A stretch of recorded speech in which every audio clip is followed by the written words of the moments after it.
When you decide that you really want to invoke permanent change, you start playing to win all the time. So should you go all in or not? How do you get momentum for your business? I'm going to give you a 3-step process to help you figure it out. I had a Fiat X19 that had a hole in the floorboard. I mean, you can tell I was living the high life. Rise and shine, it's espresso time.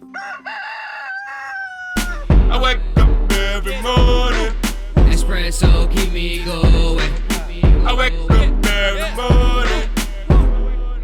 So let's start your day off right together. Grab your coffee and sip on today's message from Dan Pena. Also, if you want to learn how to have more confidence, check out my 254 Confidence series. It's free. The link is in the description below. But no one does know initially, up front. You have to try. You have to swing at the plate. A kid like you, if you had to keep track of 7 days a week, 24 hours a day, what you do.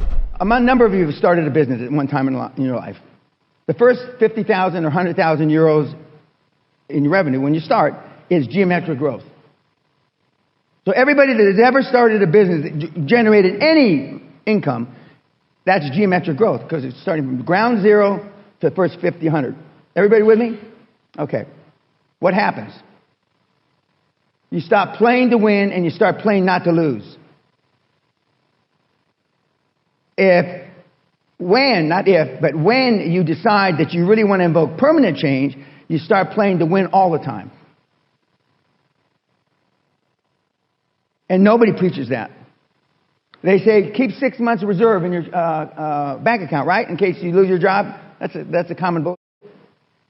For the first 30 years of my life, I spent 125% of every penny that I made every year. I was always, as you would say, in debt instead of debt. I don't know why I call it debt, but in debt. Why? Because I didn't want any backup. I didn't want any plan B. I either succeeded or died financially. Should you have a plan B or not depends on your personality. For some people, the only way they act is if they are all in, if they don't have a plan B, if they burn the boats. But for others, the best way to get them to take action is actually small starts, to taste, to try, to test. If you want to quit smoking, do you go cold turkey and just quit? Or can you use Nicorette and slowly wean yourself off?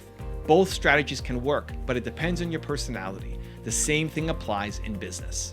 I had a guy call into my morning show today on Instagram and he's in a bind. He is making a lot of money. He's making $300,000 as a base salary, pulling in over $1 million with commissions at his current job, but he doesn't want to do his job anymore. He's tired of doing his job. He wants to have a bigger impact. He wants to make more money, yes, but he wants to do something that's fulfilling. You know, he wants to do something that is coming from his soul, and he's worried that starting from scratch, he's going to lose all this money from this high-paying salary, and he's not going to be able to find success. Great. He's an all-in kind of guy. The challenge with all-in kind of people is you can't just do things on the side. The smart, safe, logical, practical way to do it would be keep your job, and in the evenings and on the weekends, start your business. Get it going. When your side hustle is making enough to support yourself, you can quit your job and go all in on that business. But you have something to fall back on. You've got your business, it's growing, right? You're making some money. If you can support yourself part-time from your business, then if you can go full-time, you'll make even more money. That's what makes sense. It's practical, it's logical. But if you can't do it, if you can't stay consistent because you're an all-in kind of person, that plan won't work for you. The way to get through it is you have to go all in. Take a leave of absence. Go all in, give yourself a year, and recognize that it's not fatal. Whatever job you're at, if this is your problem, whatever job you're at, you have a skill set. What's the worst thing that's going to happen in the next year? Well, maybe you don't make it. Right? Maybe your business is zero, right? You make zero money from your business. You have to go back and get another job. At least you know. It's better to fail and to know than not to know. You have a skill set. You can go back and get another job. Maybe you don't burn the bridge with your company and you can get that same job back if you want. Or maybe you move on and get an even better job. It's not fatal. You're not screwed for life. And if you don't do it, you will always regret it. And so he's wrapping up some of his deals and then he's going to take a leave of absence and go all in his business to find out, to know. Because this opportunity that he has in his head has a limited time frame. And if he doesn't do it, he's going to regret it and hate himself for the rest of his life. So should you go all in or not? How do you get momentum for your business? I'm going to give you a 3-step process to help you figure it out. Number 1, what's your personality? Are you the kind of person who has to go all in, or can you do small starts? Dan Pena is an all-in kind of guy. The guy I helped coach on my Instagram live today, he's an all-in kind of guy. I actually like small starts. I love small tests. I am constantly, every single day, tweaking and trying and testing and doing new things. I hate spending money until I'm making money. I like doing these small tests daily. And then when I find something, I push insanely hard on it. But I'm willing to commit the time every single day to do those small tests. Some people aren't. How about you? Can you stay consistent in your part-time hours working on your business, or do you have to go all in? What is your personality type? Step 2 is create a plan that can work. So if you can do daily consistent action every single day, no matter what, every day you're working on your business, every evening, every weekend you're working on your business, you can do it. You can keep your job and you can consistently follow through on building your business, then that becomes a plan for you and you can start to execute against it.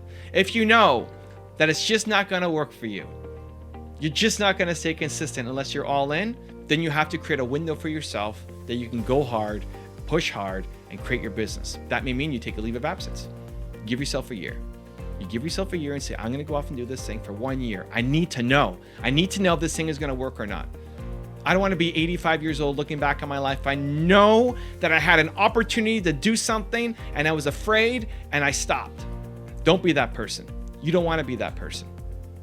It's not fatal. You have to take a year off to figure out if this plan is gonna work for you or not. And step number 3 is use regret as fuel. Regret sucks. Think about your life when you're 95, you're sitting in an old age home, you're on your rocking chair, creaking back and forth, and now it's actually too late. You can't do the thing anymore. Your body is going, your mind is going, you can't do it, it's over. You had a chance. You had a chance back in 2019 to do something special.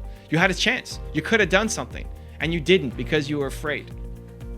Because that job paid you so well. Because you were afraid of failing and not working out, or what people might say. You were afraid. And you wished that you could go back to 2019 and change things. And feel the pain and the regret and how much that sucks. And then go use that as fuel to bet on yourself. To know. Because you would rather know and fail than never, ever know.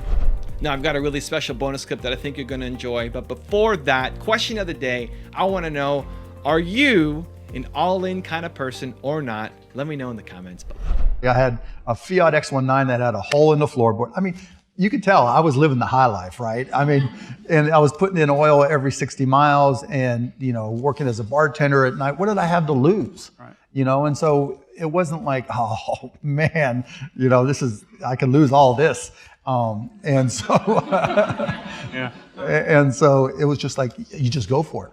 Right. Now, later on, after I'd had some success and we got back and we started AudioNet, which turned into broadcast.com, the math was different. The equations, the calculus was different. It was like, okay, I'm investing a lot of my saved money into this whole idea of netcasting, right? Or internet broadcasting in early 1995 when people didn't even know what the internet was. That was all risk because I literally was putting everything that I had on the line for something. People just laughed at me and said, wait, audio over the internet. You can turn on the radio. You can turn on the TV. Yeah, but you don't get it. No, that's just dumb, all right?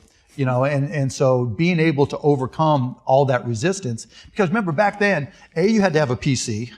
B, you had to know what a modem was and install it. C, you had to know what the internet was, and then you had to download a TCP/IP client that worked over a modem and then connected to a browser that you probably didn't even know what it was or how to download it. And we had to take it on faith that all this was going to grow.